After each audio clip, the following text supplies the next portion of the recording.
Okay.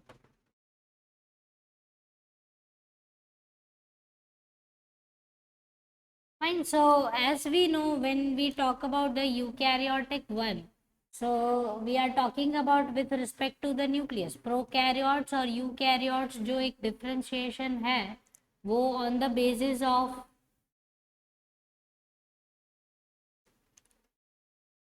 alright, ठीक है, it's all on the basis of the nucleus. Karyotic जब हम बात करते हैं तो एक न्यूक्लियस ही है जो हमारा centre of topic of discussion है. Okay, so definitely right now in front of us is the eukaryotic nucleus, and this eukaryotic nucleus will have a distinct characteristics because of this part of it, what you can say is a nuclear envelope. Okay, क्योंकि एक envelope है जिसके अंदर all the things are being stuffed and they are collectively put together to carry out the functions of the cell, and basically called the brain of the cell is the nucleus, क्योंकि nucleus बहुत सारी चीज़ों को decide करता है. It decides whether the cell will die और cell will live. So it's like decision maker, a processor or brain or whatever the words you can synonyms you can use for it. Okay, so here you can see that if I talk about the eukaryotic nucleus, it will be having a proper envelope, a sheath with the pores on it. उसमें आपको बहुत सारे pores दिखाई देंगे. You can see over here that you have different types of pores over here, and these pores are working as a channel. ये channel की तरह काम करेंगे बिटवीन द न्यूक्लियस के जो अंदर और न्यूक्लियस के बाहर जो कनेक्शन एस्टैब्लिश करना है. For that means with the cytoplasm whatever is has to be collaborated, everything is done by this particular channel. Okay, so as we know that क्योंकि एक न्यूक्लियस एक अलग से बॉडी है, तो whatever the fluid is inside present inside this particular body, that is called nucleoplasm. इसके अंदर जो फ्लूइड है उसे हम बोलते हैं न्यूक्लियोप्लाज्म. जैसे सेल के अंदर जो फ्लूइड है वो पर्टिकुलर सेल के अंदर जो फ्लूइड है हम उसे साइटोप्लाज्म बोलते हैं, वैसे ही न्यूक्लियस के अंदर जो फ्लूइड है वो nucleoplasm. And it is all present collectively inside this nuclear envelope, and having a chromatin and nucleolus inside it. So see this, what do you mean by basically, can you define nucleolus for me?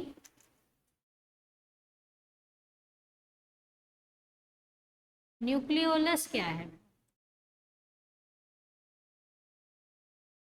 Inside nucleus, constricted body which is present, which helps in the synthesis of ribosomes. Yeah, it's a constricted body over here, and basically this nucleolus, ये जो भी present है, ये एकदम dense सी अलग से एक body है. This is the one which helps in deciding the site of protein synthesis. मतलब एक तरीके से आप देखो तो राइबोसोम्स का डिजाइन करना, राइबोसोम्स को एक्टिव फॉर्म में डेवलप करना, राइबोसोम्स को साइट ऑफ प्रोटीन सिंथेसिस का मतलब सारा प्रोग्रामिंग देना, everything is done by this particular nucleolus. So this is what this nucleolus is doing. Okay, and apart from it we have the chromatin material inside it, and chromatin I think we have studied in biomolecules, so we don't have to detail that much as per the requirement, because we know that how this chromatin, histones, proteins, non-histonic proteins we have done. So how it is being packed, why the octamer is formed for the histones, that part we I think is completed. Am I right? Yes, ma'am. Okay, so that's what regarding this particular nucleus is. So basically the whole control of the cell is on the is done by the nucleus, and replication होना cell का, cell कितनी बार replicate होगा, कब तक replicate होगा, when the cell has to die, when the cell has to begin its replication or division or whatever you can say. So everything is being programmed inside this particular nucleus. So जितने भी eukaryotic cells हैं उसमें nucleus जो है वो बहुत ही important role play करता है. Another thing regarding this particular unit is that कि in some of the higher organisms if we consider the nucleus is absent. जैसे कि आप आरबीसी अगर हम कंसिडर करते हैं ह्यूमन बॉडी में तो आरबीसी में न्यूक्लियस की प्रेजेंस नहीं है. ठीक है. So why is it so and what is the means reason for it.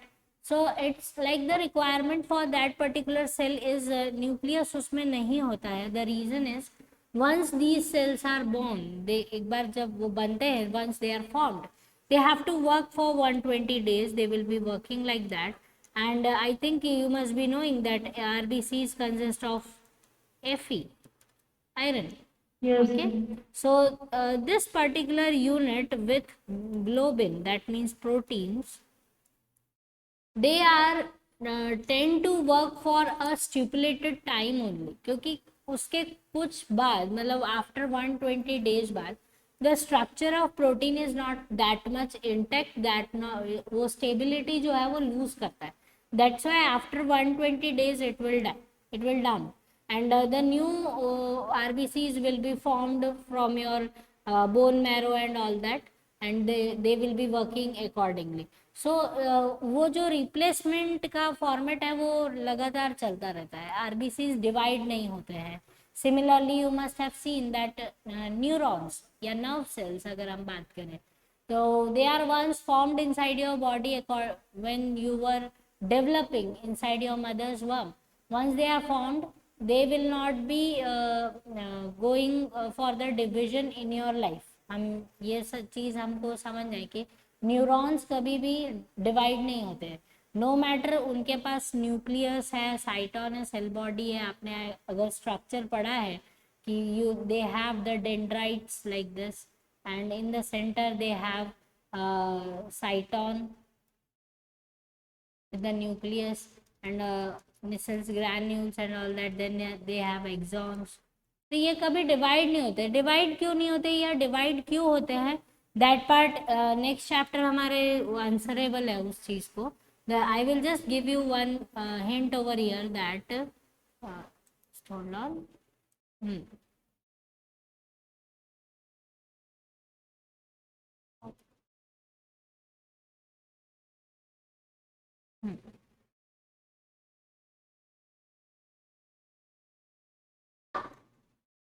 Okay.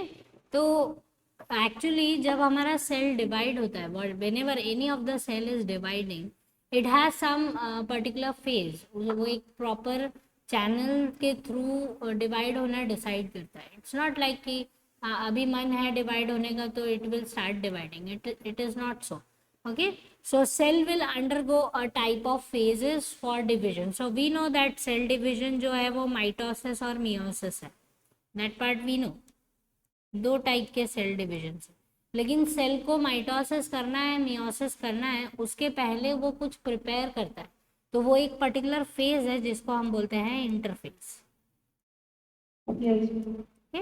And that in that phase वो जो पर्टिकुलर फेज है it is divided into G1, S and G2 like this.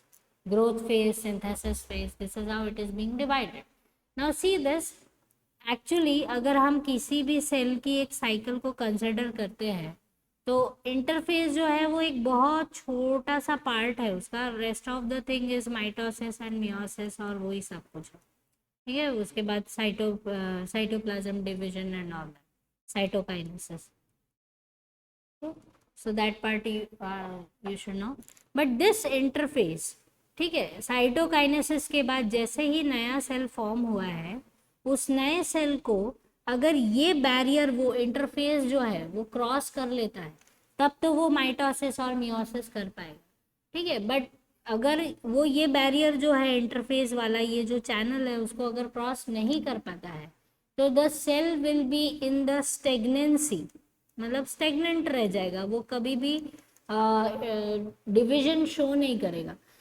जैसे कि हमारे neurons वो interface में एक जगह पर, इंटरफेस स्टार्ट होने से पहले ही एक जगह पर ब्लॉक्ड है। That's why they don't go under mitosis and meiosis, ये सब चीज़ें नहीं होती हैं उसमें, ठीक है। बट ऑल सेल जो है, अगर ये इंटरफेस वाला जो ब्लॉक है उसको क्रॉस करता है तो वो डिविजन होने के लिए एलिजिबल है। अदरवाइज ऑल द सेल्स, हम सिर्फ न्यूरॉन्स नहीं, अगर कोई सेल जो है वो फेलियर करता है डिविजन में, मतलब वो नहीं डिवाइड हो पा रहा है, that means it has something in the interface there, it is being blocked or freezed, or it is not working out to move out from that phase, and that's why mitosis और meiosis उसमें नहीं हो रहा है। ये चीज समझ में आई बेटा? Yes, ma'am. Okay, so that's what the thing is.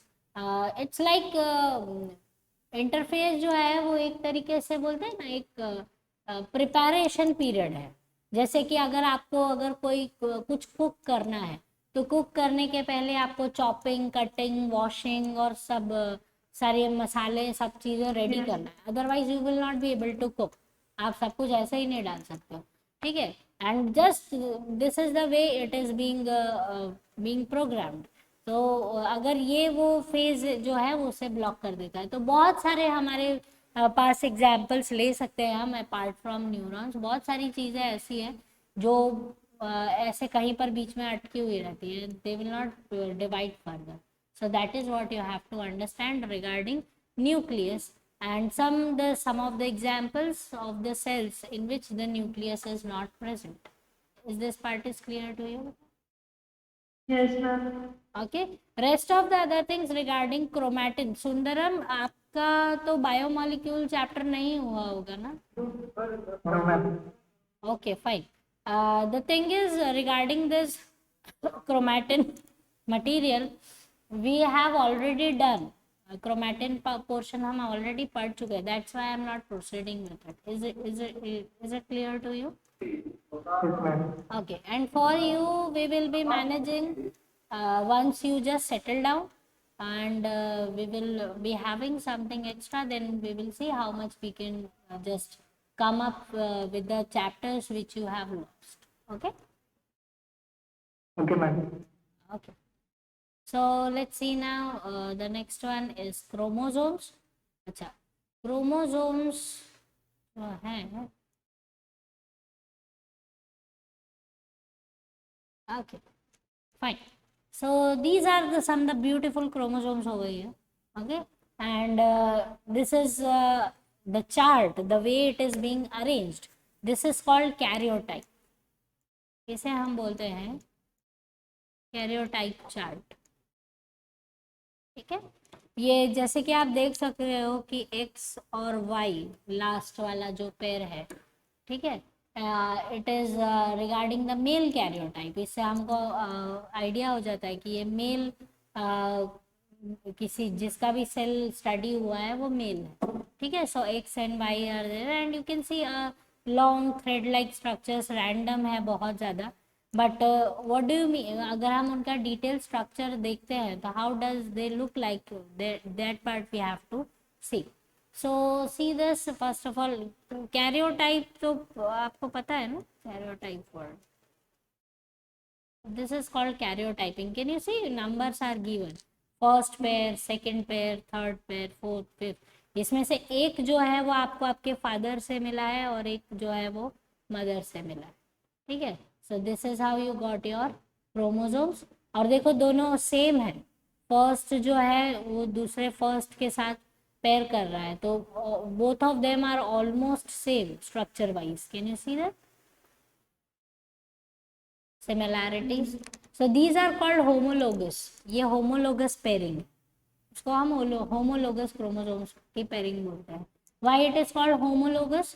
Homologous word का मतलब होता है same. Similar structure. Yes, homo means same and logos मतलब इसके ऊपर जितनी भी आप स्टडी करोगे ना बेटा, ऑलमोस्ट लोकेशंस जो है वो सेम होंगी। दैट मीन्स अगर मैं फर्स्ट पेयर की बात करती हूँ अगर, तो if I study the tip of the chromosome of father and tip of the chromosome of the mother, अगर suppose for example ये जो है वो स्किन कलर के लिए है जीन, तो ये वाला जो जीन है वो भी स्किन कलर के लिए ही है।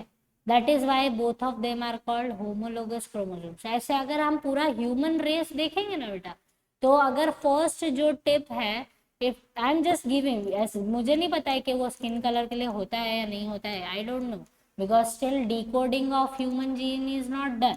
ठीक है, वी डोंट नो ये सच में है कि नहीं। मैं सिर्फ एग्जाम्पल दे रही हूँ आपको कि अगर first tip of it is being studied and it is being decoded that okay ये जो है वो स्किन कलर के लिए, तो पूरा ह्यूमन रेस है ना, उसका आप फर्स्ट क्रोमोसोम निकालोगे तो उसका जो टिप होगा upper tip, that will be coding for the skin colour only. Understood this part? Ma'am तो सब क्रोमोसोम्स इतना डिफरेंट क्यों होता है? एवरी हाँ क्रोमोसोम आइडेंटिकल। यस, फिर भी हम सब लोग अलग हैं, हमारे कलर अलग है, हमारी स्किन अलग है, हमारा सब कुछ अलग है। The reason is that is called variations, जो आप जेनेटिक्स में पढ़ोगे क्लास 12th में, इन ह्यूज वेरिएशंस, बहुत ही ज़्यादा आपको डिटेल में पढ़ने को मिलेगा जेनेटिक्स। ओके, सो हम क्यों अलग हैं, why we are so different, सिर्फ स्किन कलर की बात नहीं है, हेयर कलर ले लो, आई कलर ले लो, everything. So that everything is being decided by these genes. But आप एक why these are called homologous, जैसे एक चीज इमेजिन करो, अगर सपोज एक इंडियन मेल है और वो एक अमेरिकन फीमेल से अगर that the couple is getting married and they are having a children, तो क्रोमोसोम तो उनके भी मैच हो, मतलब जो है रिसीव करेंगे ना बच्चे, तो both of them should have that homologue, वो सिंक्रोनाइजेशन होगा तभी तो वो जो बेबी है वो ह्यूमन की फॉर्मेशन लेगा ना। So all over this planet जहाँ पे भी आप ह्यूमन निकालोगे, चाहे वो ट्राइबल रीजन से ले लो या फिर आप इंडिया के एकदम ऐसे गांव से ले लो जहाँ पर शायद ही कोई जाता हो, या आइलैंड से ले लो, साउथ पोल से ले लो, कहीं से भी ले लो, हम सब ह्यूमन जो है वो यही कैरियोटाइप शेयर करते हैं। ठीक है, so the only thing is that why we appear different is just because of the variation in this particular ATGC।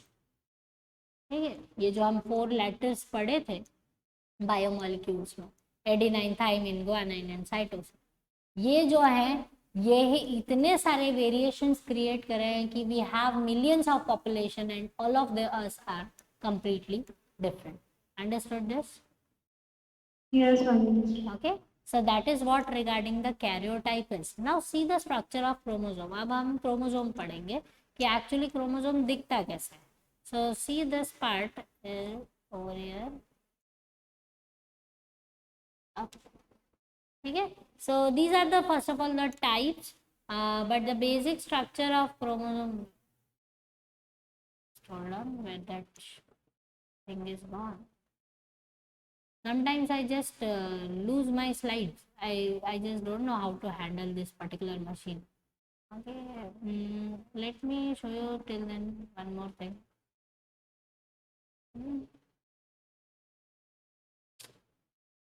Okay, fine.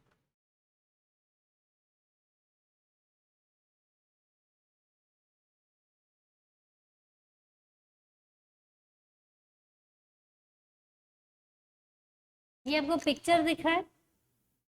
Yes, ma'am. This is how the chromosome will look like, अगर आप उसका picture लोगे। ठीक है, तो Ma'am, इतना haphazardly रहता? Yes, तो वो सेल के अंदर ऐसे अरेंज नहीं रहते ना बेटा। सेल के अंदर अरेंजमेंट कब होगा? जब सेल डिवीजन होगा तब। Basically they will not be seen like इतने वेल मैनर्ड और डिसिप्लिन में लाइन में खड़ा होगा, ऐसा कुछ भी नहीं। So it's random picture over here. ठीक है, होपफुली आपके स्कूल्स खुलेंगे तो आपको क्रोमोसोम्स वगैरह देखने को मिलेंगे लैब में, बायो लैब में, ये सारी फैसिलिटीज।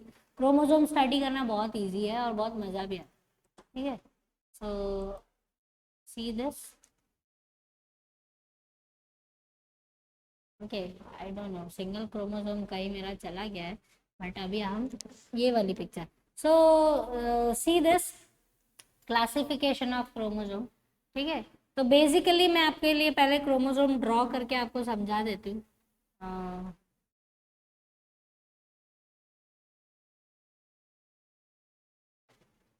Okay fine. सो अगर हम क्रोमोसोम को स्टडी करते हैं तो सबसे इम्पॉर्टेंट है उसका centromere, the central region. This is the central region which gives the arms of the chromosome, upper arm and lower arm. ठीक है, so ये central region है and through it it will be like this. This is how the arms will be there.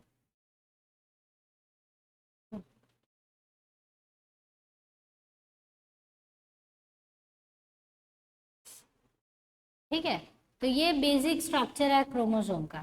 These are the upper arms, ऊपर वाले अपर arms है। कुछ books में आप देखोगे, अगर you are referring to different books, it will be having a small p sign over here, और नीचे वाले आर्म्स को small q sign. Upper arm lower arm भी लिखा होगा, p आर्म और q आर्म भी मेंशन किया होता है। जैसे मैथ्स में आप XYZ लेबल करते हो ना, ABC, बस उसी तरीके से ये p और q जो है वो मेंशन किया हुआ है, p arms and q arms. तो उसका रीजन थोड़ा और डिटेल्ड है, but no need to go for that.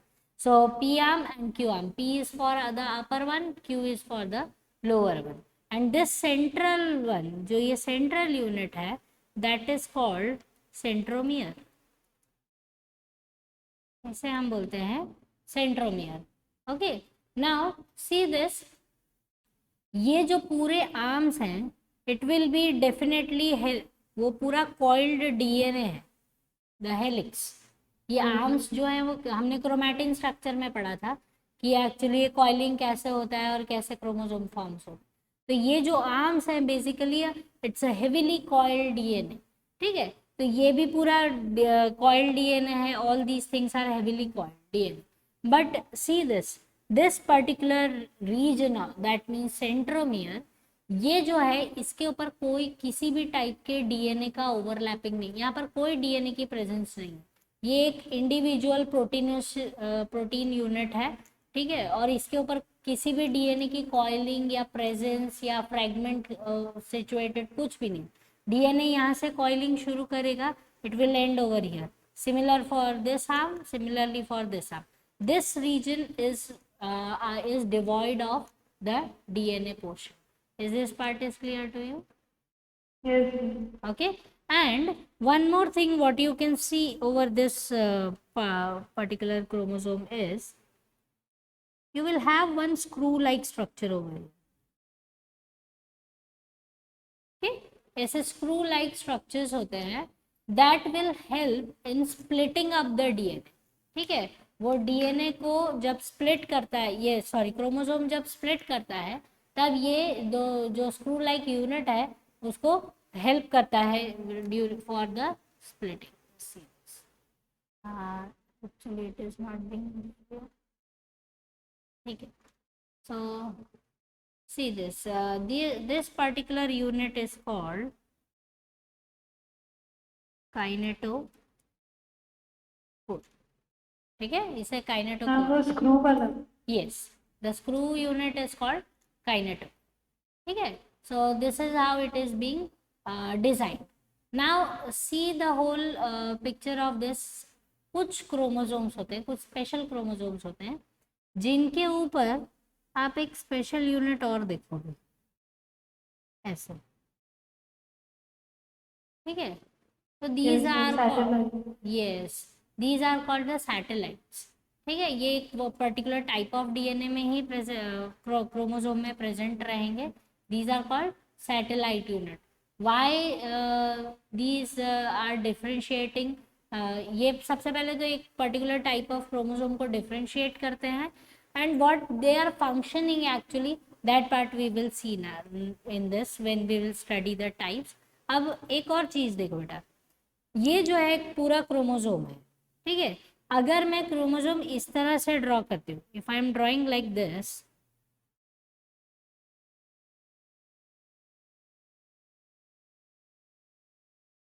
ठीक है, ये भी कंप्लीट क्रोमोसोम ही है। आ रहा है समझ में? इसको भी हम कंप्लीट क्रोमोसोम ही कंसिडर करेंगे। अब पहली बात वो ये समझ लो कि ये सारे टर्म्स हम क्यों यूज कर रहे हैं। सो सी दिस,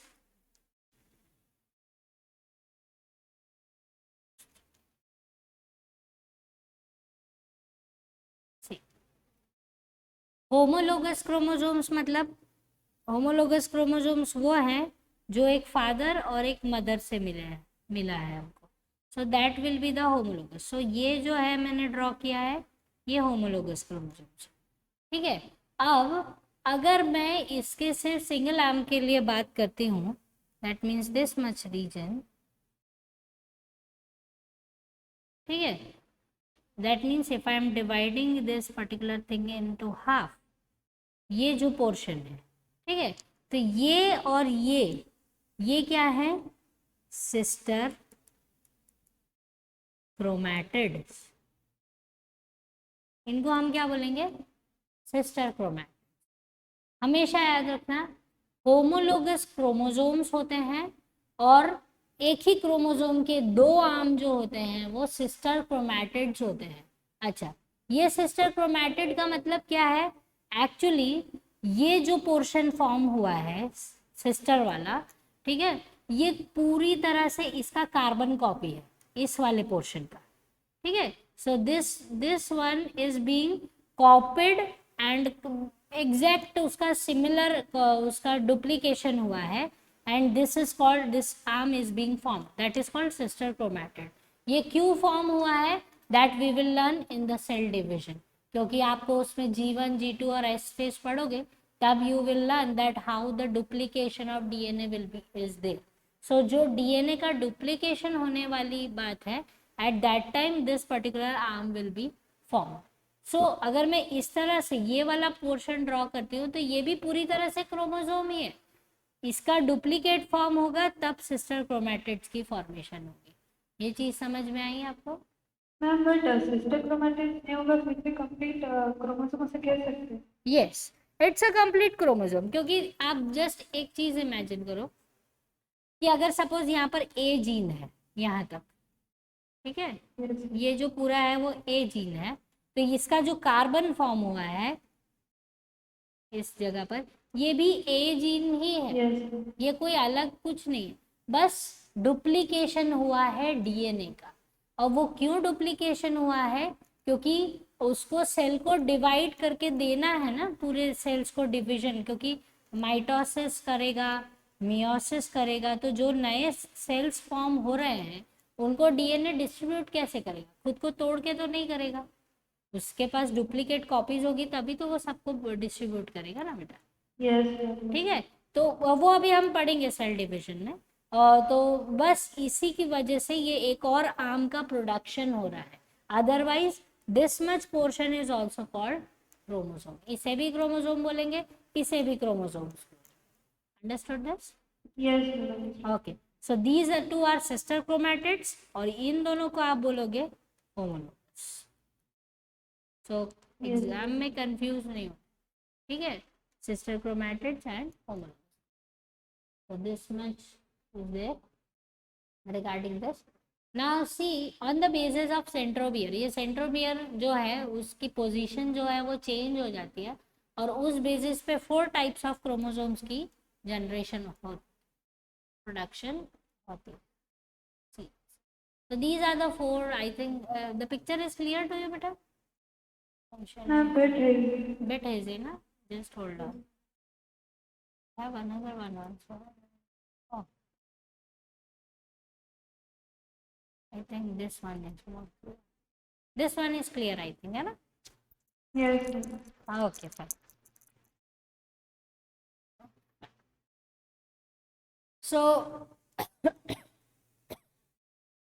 सुंदरम समझ में आ रहा है ना बेटा? Yes, ma'am.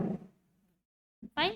So 4 types on the basis of the centromere. Centromere जो है वो अपना पोजीशन थोड़ा सा चेंज करता है, उसकी वजह से 4 टाइप की डेवलपमेंट होती है, metacentric, submetacentric, acrocentric and telocentric. Okay, so these are the 4 types of it. Metacentric जब हम बोलते हैं, द लॉन्गेस्ट वन, जो हमारे फर्स्ट पेयर में आपको देखने को मिला जब वो कैरियोटाइप देखा है, तो most of them are metacentric in nature. So ये जो है इसमें दोनों आर्म्स, अपर आर्म और लोअर आर्म की जो लेंथ है वो इक्वल है। Yes, ma'am. Okay, that's why this is one is meta at the center. Okay, so दोनों आर्म्स जो है वो इक्वल लेंथ के हैं, that is why. Then if the upper arm जो है वो थोड़े से छोटे हो जाते हैं as compare to the lower one will seems to be longer if you compare it with the upper one. So short arm और लॉन्ग आर्म की अगर फॉर्मेशन होती है तो that is submetacentric. Submetacentric means center से थोड़ा हट गया है सेंट्रोमियर, इसलिए सब मेटासेंट्रिक हो गया, सेंटर पे नहीं है। मतलब अगर मैं एक एक्सिस पर सारे सेंट्रोमियर्स ड्रॉ करती हूँ लाइक दिस, ठीक है, तो मेटासेंट्रिक के जो दोनों आर्म्स है वो दोनों एक जैसे होंगे, वही सब मेटासेंट्रिक के जो होंगे वो छोटे हो जाएंगे, ठीक है। Now the one next one is that is called acrocentric. सब मेटासेंट्रिक का ही मॉडिफिकेशन है, थोड़ा अपर आर्म जो है वो और स्लो डाउन हो, थोड़े से कम हो जाते हैं, and here the satellite is being form. So actually क्या होता है, ये सैटेलाइट फॉर्मेशन कैसे होती है, that part you will C. What happens that when you have this type of formation, अगर आर्म्स जो हैं वो ऐसे हैं, ठीक है, तो स्लोली क्या होता है कि कुछ इसका जो डीएनए पोर्शन है वो लूज कर देता है, ठीक है, और उसकी वजह से ये जो आर्म है वो ऐसा हो जाएगा। Can you imagine like this? Yes, ma'am. Ma'am, ये सैटेलाइट का काम क्या होता है? ठीक है, तो थोड़ा, और वो भी सिर्फ अपर आर्म में, ठीक है, थोड़ा सा जो है वो डीएनए जो पोर्शन है इसके आसपास से वो थोड़ा सा स्लाइस ऑफ हो जाए, एंड उसके बाद वापस से आपको एक राउंडेड स्ट्रक्चर दिखेगा, मतलब वहां पर पूरी तरह से डीएनए की प्रेजेंस है। So that part will make the satellite of this acrocentric particular type of chromosome, and now do understand these satellite one जो होते हैं इनके पास कुछ स्पेशल फीचर्स जो है वो वहाँ पर प्रोटेक्टेड रहते हैं, that's why they are called satellite chromosome. वो कुछ अलग क्वालिटी, कुछ अलग special feature are present on these types of satellites. So these are present on the, जिसके ऊपर प्रेजेंट है they are called acrocentric chromosomes. Is this part is clear to you? Yes, ma'am. Okay, and last one is the telocentric, जिसमें upper arm जो है वो है ही नहीं, telo means end, finish. Okay, सो टेलोसेंट्रिक में अपर आर्म जो है उसकी प्रेजेंस नहीं है, सिर्फ और सिर्फ लोअर आर्म की प्रेजेंस है। So that makes it telocentric in nature. Okay, another thing regarding these particular types of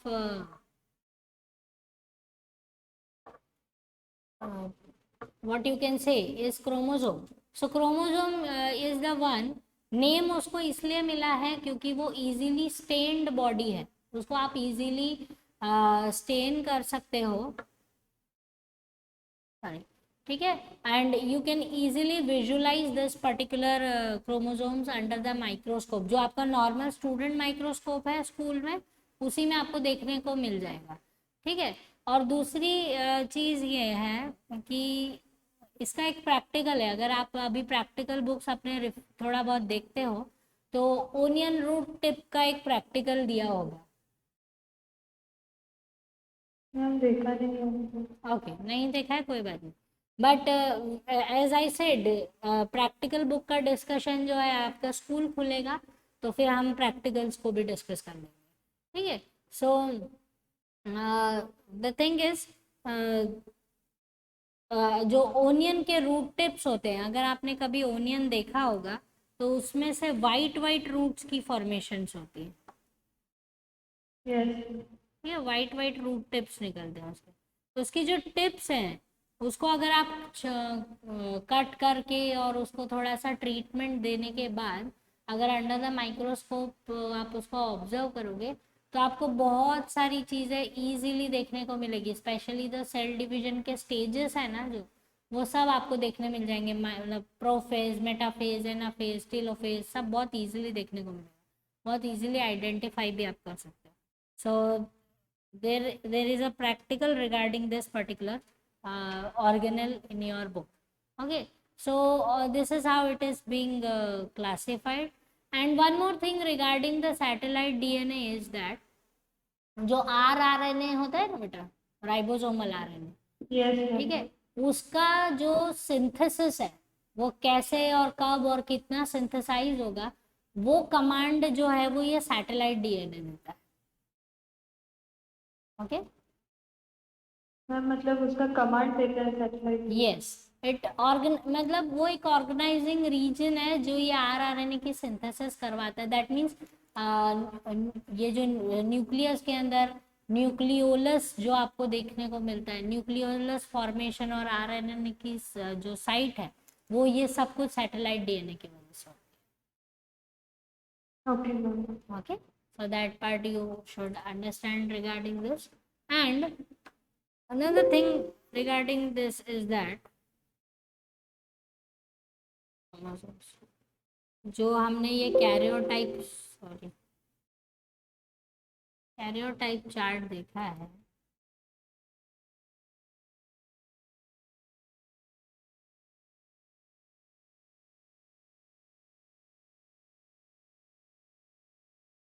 ठीक है, ये इसका जो कैरियोटाइपिंग चार्ट हम देखते हैं बेटा इसका, ये चीज़ समझ लो कि ये जो 23 पेयर्स ऑफ क्रोमोसोम्स हैं हमारे, ये 23 पेयर्स ही हमको ह्यूमन बनाते हैं.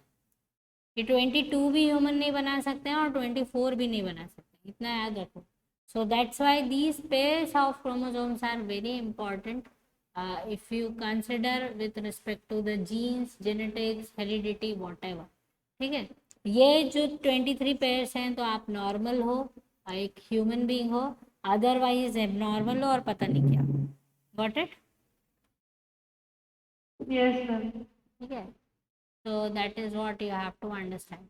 And I think आपके बुक्स में दिया होगा, छोटी क्लासेस में भी दिया होगा कि रैट्स में इतने क्रोमोसोम्स होते हैं, फिर यस मैम. एलिफेंट में इतने क्रोमोसोम्स होते हैं, वे पढ़ा भी होगा आपने. So that part you should consider regarding this. Then you have microbodies.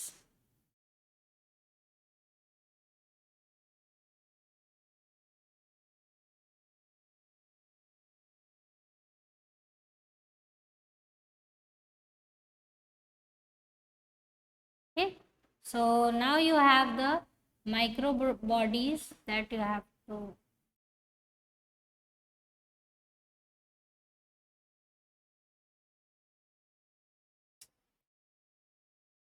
Ma'am आज तो खत्म हो जाएगा. हाँ, the chapter is over.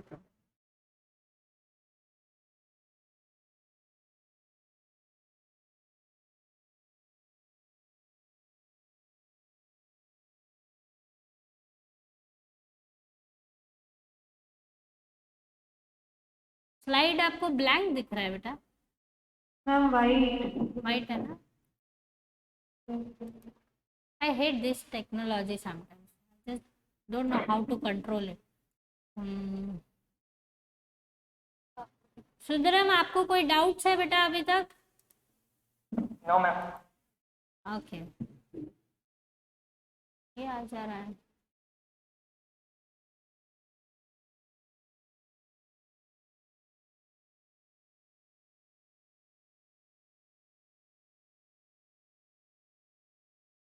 Ma'am I think वो डिलीट हो गया.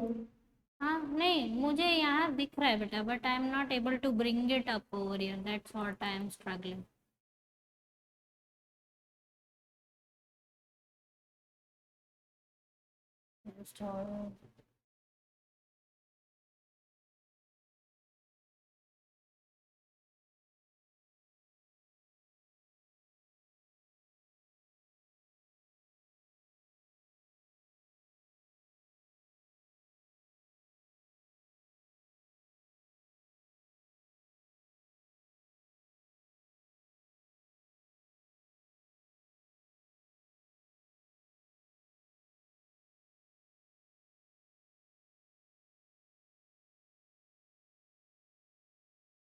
जो मैं जस्ट वेट बेटा, मुझे ना नहीं आ रहा, कहाँ चला गया?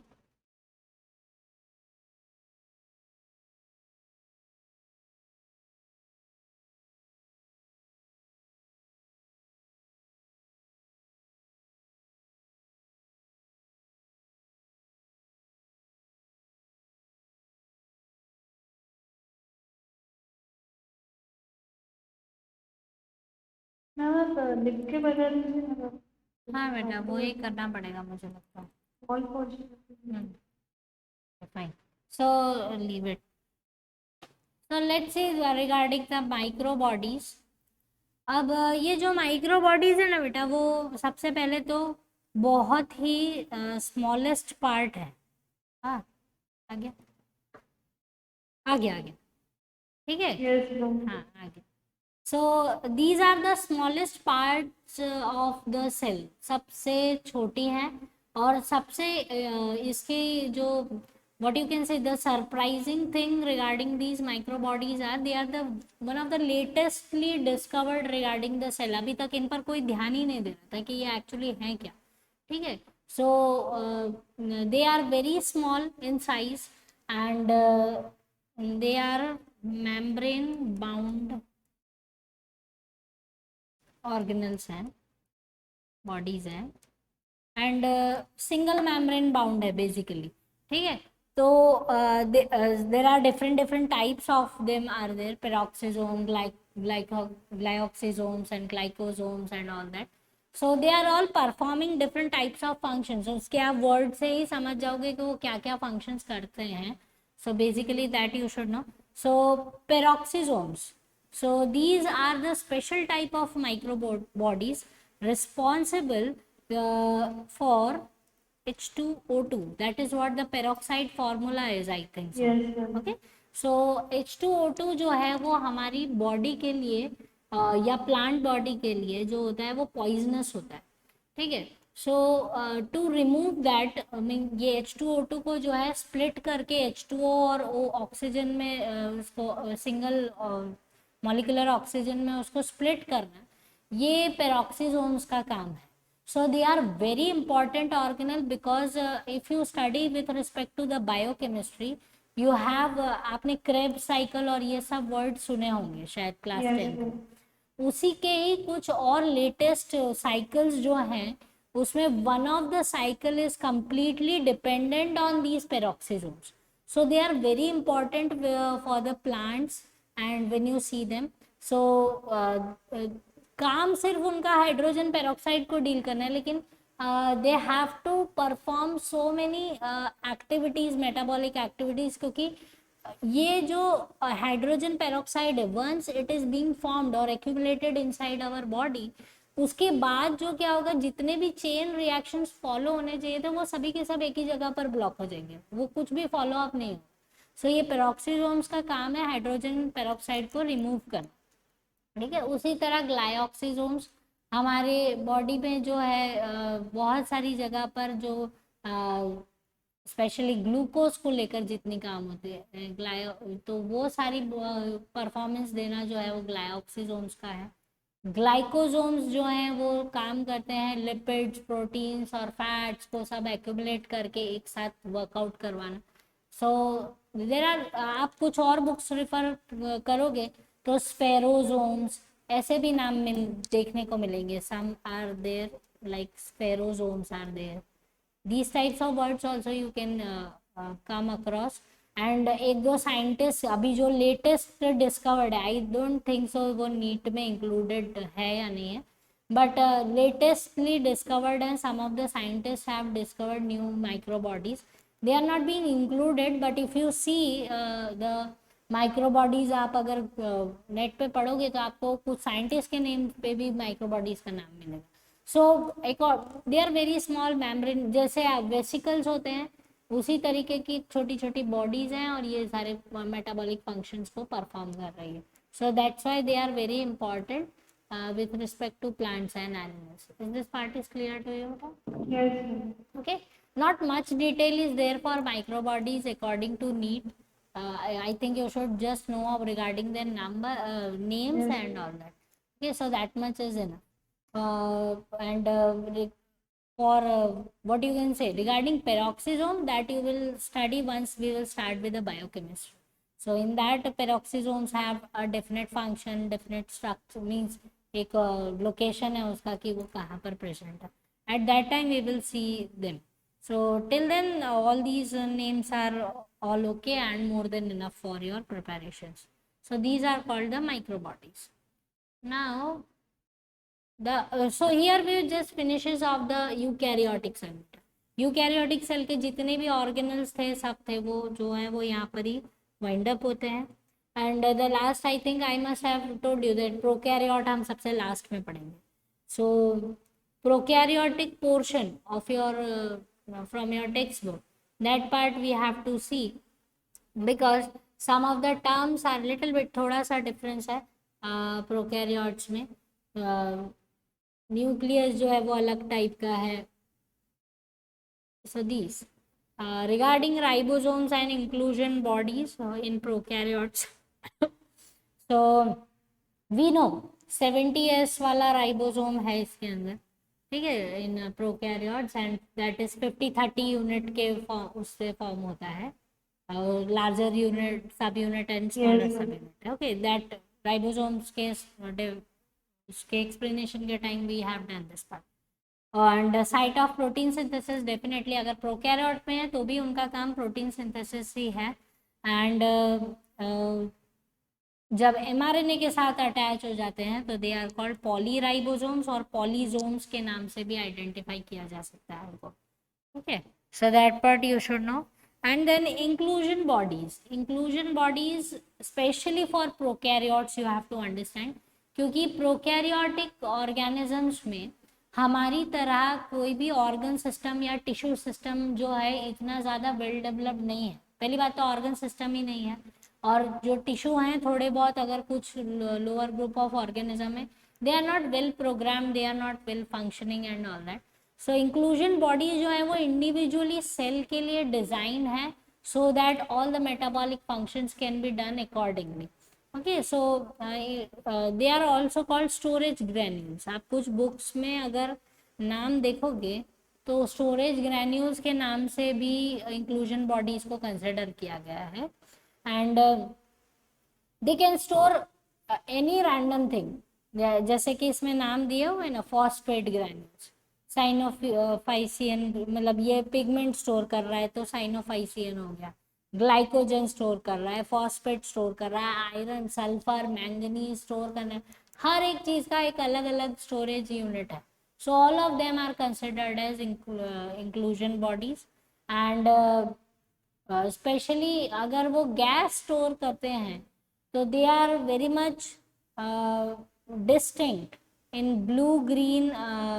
जो है algae आपने पढ़ा होगा क्लासिफिकेशन में, एंड ग्रीन फोटोसिंथेटिक बैक्टीरियाज, उसमें ये गैस वैक्यूल्स के बेस पर प्रेजेंट होते हैं inclusion bodies. Is this part is clear to you? Okay, gas vacuoles, why is it so? Because these algae या जो भी ये पर्टिकुलर बैक्टीरिया है, they have some tendency to produce a specific type of gas which helps in the means वो उनको spread out करने में help करते हैं. जैसे कि algae को स्पेशली क्या करना है, स्प्रेड करना होता है ना किसी भी सरफेस के ऊपर. तो ये जो है वो एक अपने आसपास एक ऑरा बिल्ड करते हैं उस गैस का, so that they remain undamaged with any type of environmental or different type of other organisms also. उनसे प्रोटेक्ट करता है ये गैस वैक्यूल्स वो particular type of gas production से. आपने फील किया होगा जहाँ जिस पॉन्ड वगैरह पे जब algae जम जाता है तो उसका जो पानी का स्मेल है एक अलग स्मेल हो जाता है. Have you determined? वो बहुत इरिटेटिंग होता है, बेयर नहीं कर सकते हैं. But that is just because of this gas vacuums only. They are just liberating this irritating gas at that time. So that is blue, green algae and all that. All these things are doing. So these are the means identification regarding the prokaryotes. मतलब distinguish करता है ये prokaryotes और eukaryotes को inclusion bodies. So these are one of them. then next is regarding these prokaryotic, if don't consider this one. So prokaryotes में appendages बहुत important है. Flagella, हमने टाइप ऑफ बैक्टीरिया पढ़े थे ना, single flagella, monotrichous, bitrichous, peritrichous, that part. So flagella is very important, then cilia is very important. Another one is called pili. So पिलाई जो है वो बहुत ज़्यादा इंपॉर्टेंट है. द रीज़न इज वो एक तरीके से फेक सेक्सुअल ट्रांसफर जो रिप्रोडक्शन करवाता है बैक्टीरिया का. So why it is called fake, just do understand this. ये जो सेक्स पिलाइज होते हैं ये स्पेशल टाइप ऑफ अपेंडेजेस हैं बैक्टीरिया के सरफेस पे. So let me take two bacterias over here. एक ये है और एक जो है over here. Okay. So these two bacteria जो हैं वो they are coming in physical contact with each other somehow just because of the environment उनका ऐसा है. So they just come in the physical contact with each other, and what happens that this particular due to the physical contact, जहाँ पर भी ये sex पिलाई की presence होगी, ठीक है, ये पूरे सरफेस पे नहीं होता है.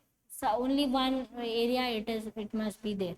So this pili will just go and attach to the another bacteria. वो उसको जाके सिर्फ और सिर्फ एक अटैचमेंट उसके साथ करेगा. And what it will do is it will dissolve this region. ये इसको डिजॉल्व कर देगा एंड एक ओपनिंग क्रिएट कर देगा दोनों के बीच में. सो दिस मच एरिया, अब मैं इसको रफ नहीं कर सकती हूँ, रफ करूँगी तो पूरा बैक्टीरिया गायब हो जाएगा. जस्ट ये एक ओपनिंग क्रिएट हो जाएगी बेटा यहाँ पर, ठीक है. So once it is open, now see, अब इनके जो डीएनए है क्योंकि वो मेम्ब्रेन बाउंड नहीं है, so this will be having a DNA over here. ये इसका डीएनए है और ये जो है इसका DNA. Now what will happen that due to this particular physical contact, अब ये जो DNA है इस सेल का, it will just get splitted. यहाँ से split हो जाएगा. Let me draw here so it will be nice for you to study.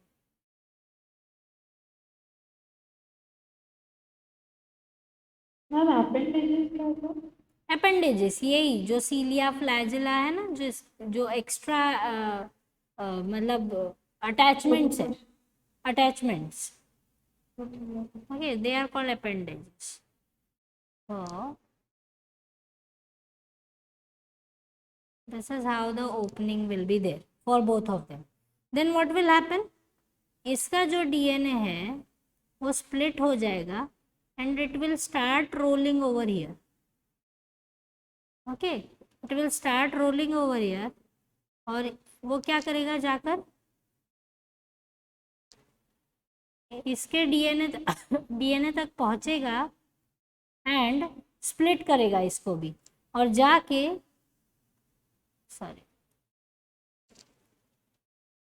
यहाँ तक पहुंच के अटैच हो जाएगा.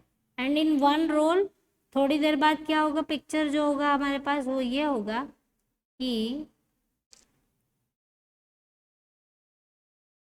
ये और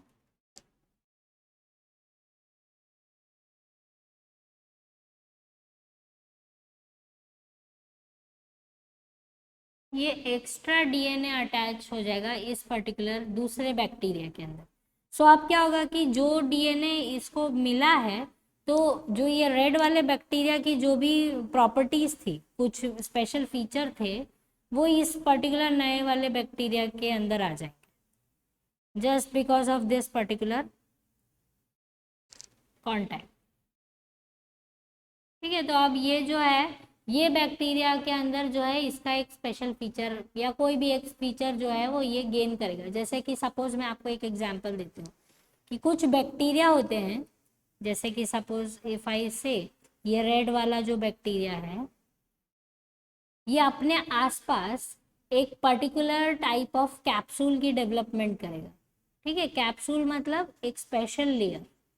ये स्पेशल लेयर जो है वो इसको प्रोटेक्ट करती है, बहुत एनवायरमेंटल उससे तो करती है कांटेक्ट, लेकिन जैसे एंटीबायोटिक्स, दवाइयों से, बहुत सारी चीज केमिकल से इसको प्रोटेक्ट करके रखती है। ठीक है, तो हो सकता है कि ये रेड वाले के पास ये फीचर है पर ये पर्पल वाले के पास वो फीचर नहीं है, लेकिन once this DNA is been gained by this, तो आफ्टर सम टाइम देर में बी द पॉसिबिलिटी कि ये जो पर्पल वाला जो अब जब डिवाइड करेगा तो उसके पास अब जो नए ऑफस्प्रिंग्स हैं इसके, it will be having a same type of capsule around. Is this part is clear to you बेटा? Yes. ठीक है, तो ये कोई सेक्सुअल वो नहीं है, रिप्रोडक्शन नहीं है, but you can say because the physical contact is there, तो एक फेक तरीके का सिनेरियो क्रिएट हो रहा है जिसमें डीएनए की एक्सचेंज हो रही है। So this particular method is called conjugation in bacteria. इसको हम क्या बोलते हैं? Conjugation. कॉन्जुगेशन। ठीक है, तो it's just they are just मतलब ये बैक्टीरियल कम्युनिटी में ये जो चीज़ है सेक्स पिलाई होकर ये दूसरे पर्टिकुलर बैक्टीरिया से कांटेक्ट करना, it's a very common method या प्रोसीजर या what you can say is a scenario if you see under the microscope. So there may be the possibility they are sharing or delivering better properties to other bacteria. इस तरह से वो properties को deliver करते हैं। ठीक है, so this is how it can be seen. So but क्योंकि सेक्सुअल ऑर्गन जैसा कुछ नहीं है, बस ये पिलाई जो है वो पैसेज की तरह काम कर रहा है, इसलिए हम इसको क्या नेम दे देते हैं? इट इज कॉल्ड सेक्स पिली, sex pili, sex pili, anything you can say. So just because of exchange of DNA is there, it's a fake type of sexual reproduction can be considered, that is called conjugation. Understood this idea? Yes, ma'am. Okay, so this is the special feature regarding the appendage that is called pili.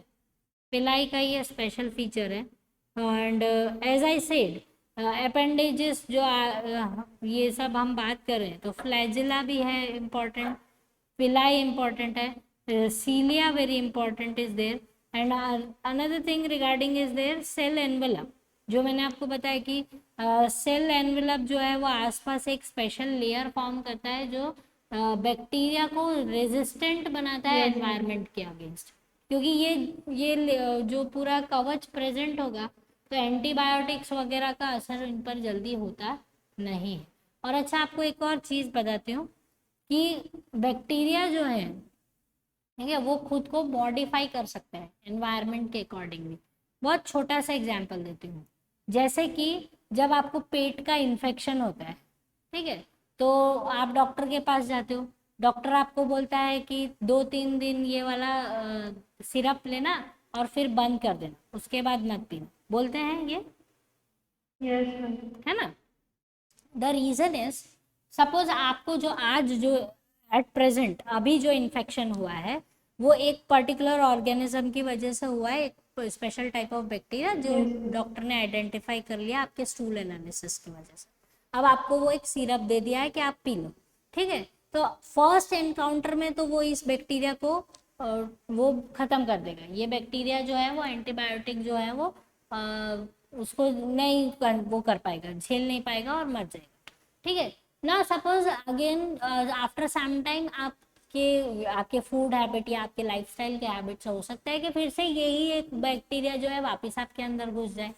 अब जो bacteria जो बार बार अंदर घुस रहा है बेटा, तो वो आइडेंटिफाई कर लेता है कि अच्छा ब्लड में एंटीबायोटिक जो है वो already it is there, Yes. so it can kill me. So what it will do is that it will start developing a special layer around it so that nobody can harm it. तो वो एक अपने खुद से ही slimy secretions देगा और वो अपने आसपास लेयर क्रिएट करेगा। अब क्या कौन बैक्टीरिया? हाँ, बैक्टीरिया खुद ही एक स्लाइम क्रिएट करेगा और अपने आसपास एक कैप्सूल बना देगा, एक प्रोटेक्शन बना देगा। ठीक है, तो अब ये चीज़ समझो कि अब आप स्पेशली मम्मास को क्या होता है, अच्छा लास्ट टाइम भी तो ऐसे ही पेट दर्द हुआ था, डॉक्टर ने ये वाला दवा दिया था, पिला दो ठीक हो जाएगा, पर इस बार ठीक नहीं हो रहा है, तो क्या बोलेंगे, अरे बेकार दवा दिया डॉक्टर ने। ऐसा होता है ना। लास्ट टाइम तो ठीक हो गया था, अभी ठीक नहीं हो रहा। ठीक है, द थिंग इज वो सेम बैक्टीरिया नहीं रहा है, बैक्टीरिया ने खुद को Yes, मॉडिफाई कर लिया है, yes. इसलिए वो वाला जो दवा है वो काम नहीं कर रहा है। और इसलिए डॉक्टर क्या बोलते हैं, स्पेशली हमारे घर में हम खुद बहुत सब डॉक्टर्स होते हैं, तो जैसे डॉक्टर बोलते हैं ना कि 2 चम्मच से ही ठीक हो जाओगे, तो स्पेशली पेरेंट्स को क्या लगता है कि 2 चम्मच बोला है, आप बॉटल लाए हैं तो 3 दिन पिला देते हैं 2 चम्मच, तो ज़्यादा ठीक रहेगा, फिर बाद में परेशानी नहीं। But the thing is that dose is being defined for that particular level of infection at that particular time. अगर हम उसको ज़्यादा लेते हैं तो हम अपनी बॉडी को उस या वो जो बैक्टीरिया हमारे अंदर आएगा उसको इम्यूनिटी प्रोवाइड कर रहे हैं कि भाई तुम सीख जाओ, हम यही दवा खाएंगे, तुम सीख जाओ बचना। तो इसलिए जो है एंटीबायोटिक्स जो हैं वो लिमिटेड ही लेना चाहिए, और कोशिश करनी चाहिए कि आप उससे हैबिचुएट नहीं हो जाओ। ठीक है, otherwise it will not show any effect inside your body for the same type of infections. ठीक है, सो दैट इज, जैसे कि आपको, आप मुझे नहीं पता आपने कभी पढ़ा है कि नहीं, मच्छर जो है हमारे आसपास, ठीक है, बहुत मच्छर हो जाते हैं, जब फिर वो म्यूनसिपैलिटी वाले आएंगे वो गैस करके जाएंगे, और फिर तो वो पता, और जो दबे हुए मच्छर हैं वो भी निकल के आ जाते हैं।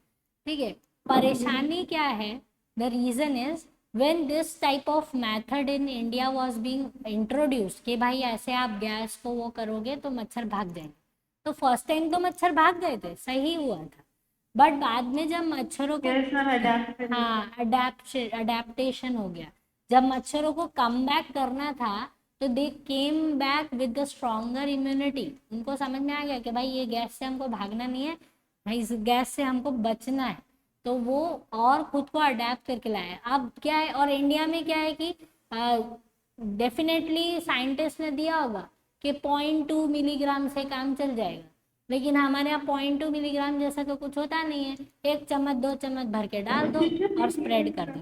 ठीक है, that is what is happening. So the thing is that हमारे यहाँ कॉन्सेंट्रेशन जैसा तो कुछ होता ही नहीं। ठीक है, वी हैव टू अंडरस्टैंड कि भाई ऐसे करने से ज़्यादा इफेक्ट होगा तो भाई कर दो।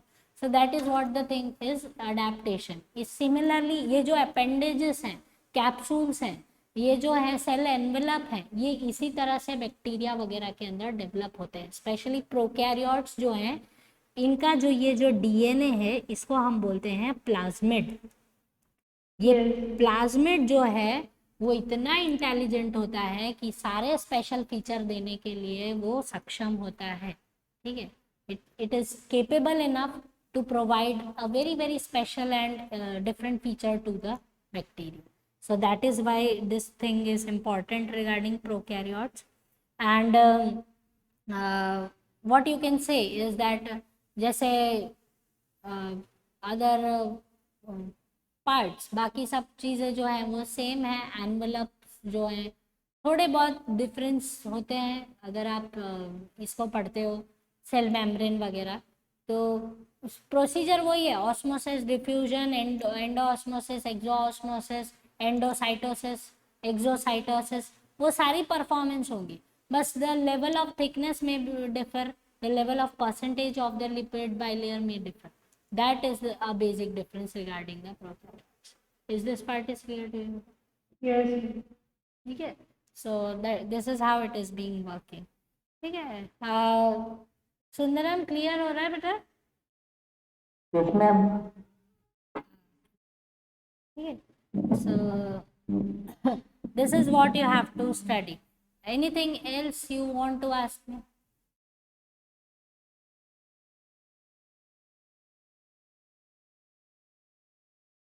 Regarding this chapter?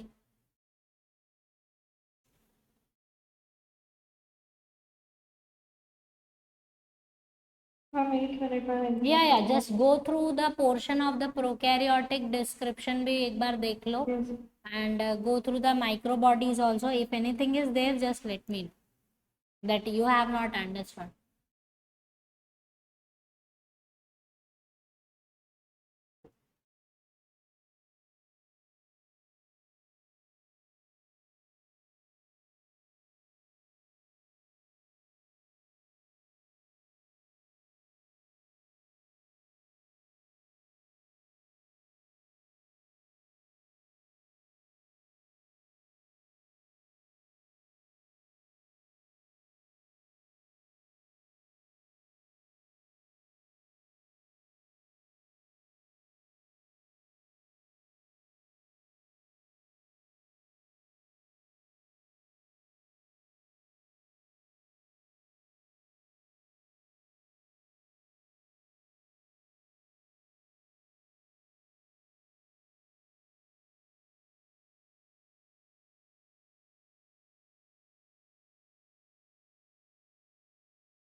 मैम हाँ बेटा, मैम एक क्वेश्चन है, dash is the single membrane bounded organelle, sterosome, lysosome, glyoxysome, and all of them.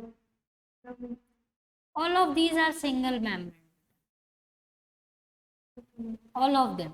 Lysosome और स्फेरो, और ये तो स्फेरोसोम्स जो मैंने शायद माइक्रो बॉडीज में लिखा है ना, Yes, all of these are single membrane bound structures. okay, ma'am.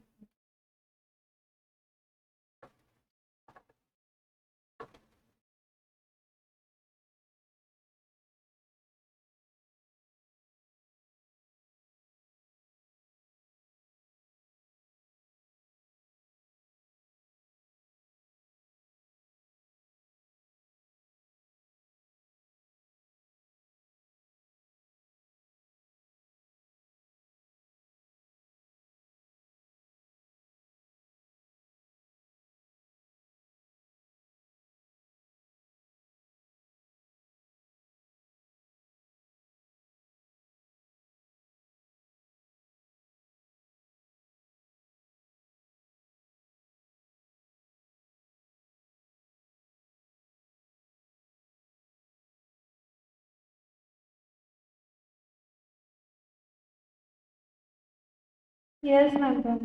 Done. And Yes. one more thing regarding these types of chromosome is there कि टेलोसेंट्रिक क्रोमोसोम्स बेटा ह्यूमंस में एब्सेंट होते हैं। Okay, in humans telocentric chromosomes are not being found. And Y chromosome जैसे कि आप देखते हो एक छोटा सा क्रोमोसोम है, बट इट इज अगर आप बहुत उसको अच्छे इलेक्ट्रॉन माइक्रोस्कोप के पिक्चर्स में देखोगे, so what you will see is you can find out a little bit of arm is there, छोटा सा एक आर्म है उसके पास ऊपर की तरफ। So it's a type of acrocentric. Okay, so that part you should, ये सब चीज़ें हैं वो ध्यान रखना। टीलोसेंट्रिक जो है वो ह्यूमंस में नहीं होता। And regarding the Golgi body, so क्योंकि गोल्गी बॉडीज जो हैं वो मेम्ब्रेन बाउंड और वो बहुत ही हाईली डेफिनेट बॉडीज हैं। इन प्रोकैरियोट्स जो हैं ये Golgi body they are present in form of dictyosomes, उनका नाम जो है वो डिक्टियोजोम्स हो जाता है। Okay, so in prokaryotes Golgi bodies, because जो स्ट्रक्चर है जो हमने पढ़ा था वो सिस्टरनेसिस और ट्रांसफेज वाला, वैसा बेसिकली नहीं है। What you can see is आपको ऐसा कुछ राउंडेड स्ट्रक्चर देखने को मिलेगा, something like this, that is called dictyosome. But they function as, जो फंक्शन है वो गोल्गी बॉडी जैसा ही फंक्शन है उसका। Is this part is clear to you? Ma'am, dictyosome क्या बता रहे थे? Dictyosomes in prokaryotes they are Golgi body. They are behaving as Golgi Okay. body. Okay. So Golgi bodies in prokaryotes they are not found, but they are present in form of dictyosomes. Yes. Okay. So that part you should know. Sundaram, आपको कोई doubt है बेटा? No, अभी तो नहीं है। फिलहाल this is your first class, तो आई थिंक बहुत सारी चीजें जो है बाउंस भी हुई होंगी। Okay, Don't worry, you will catch the track once you will be following 1 or 2 class. और next class हम जब हम start करेंगे, we will be starting with cell division.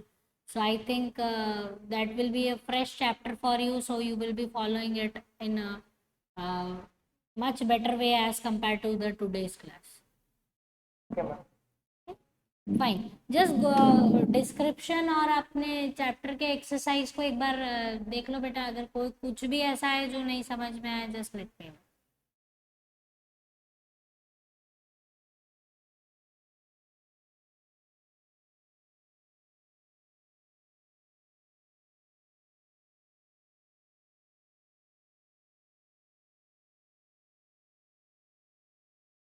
Ma'am, perinuclear space क्या होता है?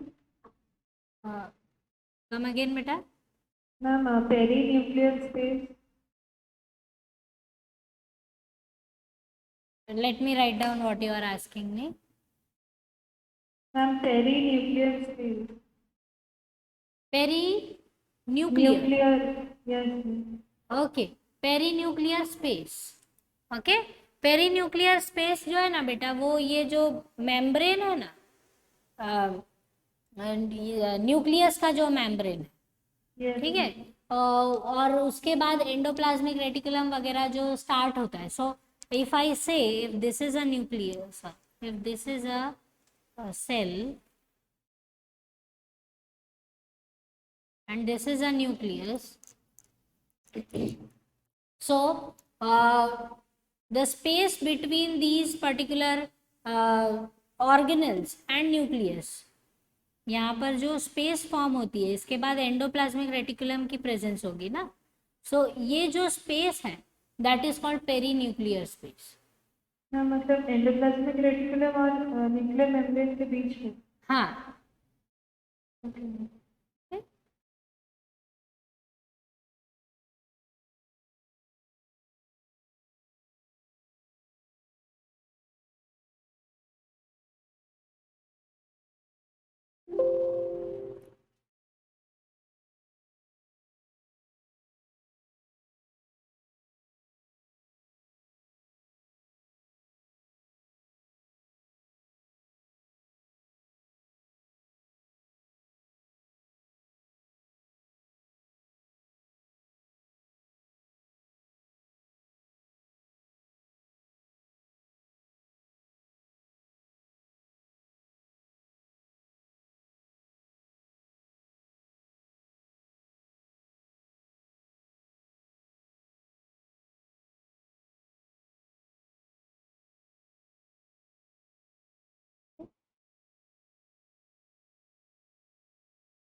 And another thing regarding this spaces, आपने देखा होगा जो न्यूक्लियर मेम्ब्रेन है बेटा, वो ऐसे जब भी ड्रॉ किया हुआ है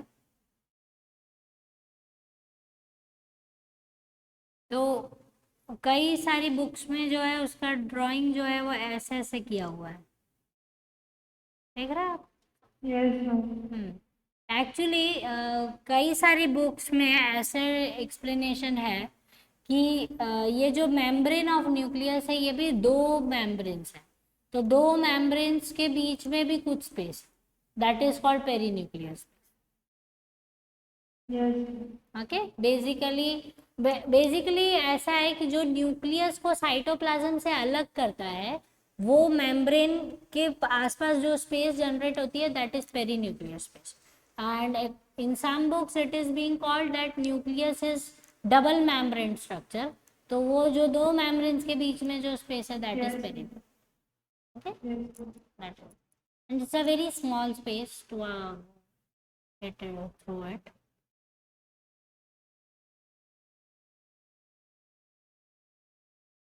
Yes, ma'am. Okay, anything else? Okay fine. Exercise वगैरह सॉल्व करना किसी में से स्टार्ट किया है बेटा?